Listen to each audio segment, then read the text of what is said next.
আপনারা ইতিমধ্যে জেনেছেন যে আমরা গতকাল সন্ধ্যার সময় গোপন সংবাদের ভিত্তিতে জানতে পারি যে সলঙ্গা থানাধীন পাঁচলিয়া বাজার এলাকায় একটা বাড়িতে কিছু সংঘবদ্ধ নারী ছিনতাইকারী, বিশেষ করে তাদের বাড়ি ব্রাহ্মণবাড়িয়া নাসিরনগর এলাকায়, তারা এইখানে এক রাত অবস্থান করতেছে এবং তারা বাংলাদেশের বিভিন্ন প্রান্তে যা এই সংঘবদ্ধভাবে ছিনতাই করে। এই ছিনতাইকারী চক্রের একটা সদস্য, এখানে একজন সদস্য, যার টোটাল 11 জন সদস্য এখানে অবস্থান করছে। এই সংবাদের ভিত্তিতে আমি তাৎক্ষণিক অবস্থা পরশু সেখানে গিয়ে তাদেরকে অ্যারেস্ট করে থানায় নিয়ে এসে তাদের সাথে জিজ্ঞাসাবাদ করছি।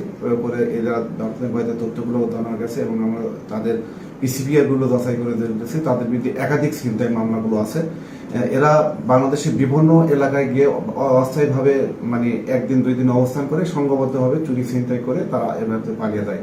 আমরা তাদেরকে গ্রেপ্তার করেছি, থানায় নিয়ে তাদের বিরুদ্ধে যথাযথ আইনগত ব্যবস্থা গ্রহণ করে এখন বর্তমানে তাদেরকে আদালতে প্রেরণ করা হয়েছে।